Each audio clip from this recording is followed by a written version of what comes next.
مولانا یحییٰ علی، مولانا جعفر علی اور مولانا شفیع لاہوری کو انگریز جج نے پھانسی کی سزا سنائی تھی، اور پھانسی کی سزا سنانے کے بعد انگریز جج نے ان سے کہا تھا کہ کل تم لوگوں کو پھانسی دی جائے گی، تمہاری جائیداد ضبط کر لی جائے گی، اور یاد رکھنا تمہاری لاش تمہارے وارثین کے حوالے نہیں کی جائے گی، بلکہ بڑی ذلت کے ساتھ جیل کے گورستان ہی میں تمہاری لاشوں کو دبا دیا جائے گا۔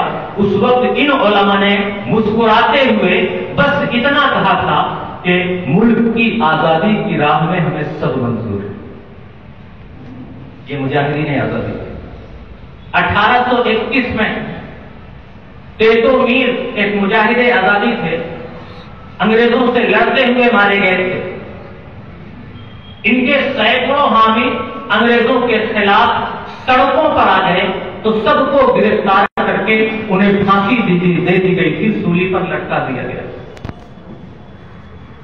1930 میں انگریزوں نے پشاور کے خونی بازار میں خان عبداللہ غفار خان کی گرفتاری کے خلاف احتجاج کرنے والوں پر گولی چلائی تھی۔ اس وقت سینکڑوں پٹھانوں نے مادر وطن کے لیے اپنی جانوں کا نذرانہ پیش کر دیا۔ جلیانوالہ باغ کانڈ آپ جانتے ہیں، بہت نام سنا ہوگا کہ جنرل ڈائر نے مظلوموں پر گولیاں برسا دی تھی۔ کیا آپ جانتے ہیں کہ جلیانوالہ باغ میں یہ لوگ جمع ہوئے تھے تو کس لیے جمع ہوئے تھے؟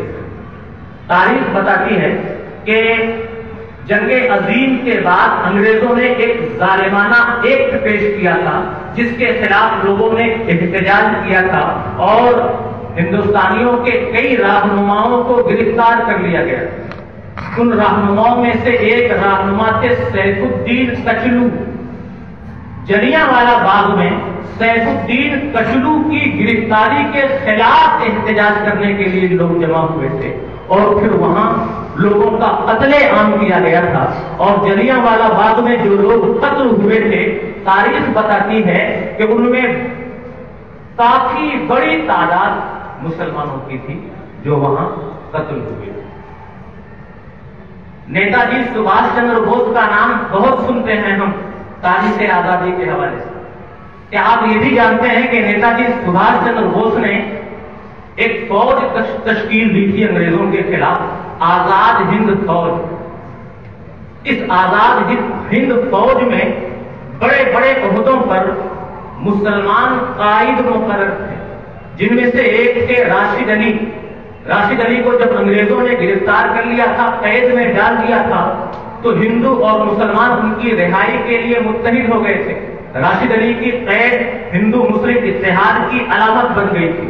جب 1946 میں ہندو اور مسلمان ان سپاہیوں کی رہائی کے لیے سڑکوں پر اتر آئے تھے، اس وقت انگریزی پولیس نے ان مجاہدین آزادی پر گولیوں کی بارش کر دی تھی، اور گولیوں کی بارش سے ہزاروں سینکڑوں مجاہدین آزادی مارے گئے تھے، جن میں بڑی تعداد مسلمانوں کی۔ رانی لکشمی بائی کا نام ہم بہت سنتے ہیں تاریخ آزادی کی تاریخ کے حوالے سے۔ کیا ہم جانتے ہیں کہ بیگم حضرت محل نے بھی آزادی کی کوششوں میں اپنی بڑی ذمہ داریاں نبھائی ہیں؟ بی اما بھی ایک نام آتا ہے جنہوں نے جنگ آزادی میں نمایاں کردار ادا کیا ہے۔ امجدی بیگم بھی ایک نام آتا ہے، نشاط النساء بھی ایک نام آتا ہے۔ ایک بڑی تعداد ہے۔ قائد کی ذمہ داری ادا کی ہے مسلمانوں نے، لیکن ہوا کیا؟ آج ہم جن لوگوں کے نام سنتے ہیں ان میں ہمارے نام بہت کم آتے ہیں۔ اس کی جو بھی وجہیں ہیں ان میں سے ایک بڑی وجہ یہ بھی ہے، اگر آپ غور کریں، کہ علماء نے، مدارس نے آزادی میں کردار تو بہت عظیم ادا کیا، لیکن مجھے لگتا ہے کہ ہندوستان کی آزادی کے بعد آزادی کے اس دن کو ہندوستانی مدارس میں بہت نمایاں انداز میں ادا نہیں کیا گیا، اور اپنے بچوں کو مجاہدین آزادی کے نام رٹوائے نہیں گئے۔ اسکولوں کالجوں میں نام رٹوائے گئے، نام نمایاں ہو گئے۔ ضرورت اس بات کی ہے کہ جن عظیم قائدین نے ہندوستان کی آزادی میں نمایاں کردار ادا کیا ہے، انہیں یاد کیا جائے، اس کے لیے مدارس و جامعات میں بڑے بڑے پروگرام منعقد کیے جائیں، حتیٰ کہ سیمینار منعقد کیے جائیں، نذرانے دے کر کے ماہرین کو، علماء کو، دانشوروں کو، ہسٹری جاننے والوں کو بلایا جائے اور سیمینار کرائے جائیں، کتابیں لکھی جائیں، تاکہ ہمارے ملک کی آزادی میں ہم مسلمانوں نے، علماء نے، مدارس نے جو کردار ادا کیا ہے اس کردار کو دوبارہ زندہ کیا جائے، لوگوں کے سامنے لایا جائے اور لوگوں کو ہندوستان کی آزادی کی صحیح تاریخ معلوم ہو سکے۔ ہم اللہ کی بارگاہ میں دعا کرتے ہیں کہ مولا ہمیں اپنے ملک کی حفاظت کرنے والا، اپنے ملک کے لیے قربانی دینے والا حوصلہ عطا فرمائے، جذبہ عطا فرمائے، اور جن مجاہدین آزادی نے ملک کی آزادی میں کردار ادا کیا ہے انہیں یاد رکھنے کی توفیق عطا فرمائے۔ میں ایک بار پھر اپنے اساتذہ کا اور خصوصیت کے ساتھ الجامعہ اشرفیہ کے ناظم اعلیٰ اور صدر المدرسین کا شکریہ ادا کرتا ہوں کہ انہوں نے اس ناچیز کو اس عظیم مجلس میں کچھ بولنے کا موقع عنایت کیا۔ وما توفیق الا باللہ۔ السلام علیکم ورحمۃ اللہ وبرکاتہ۔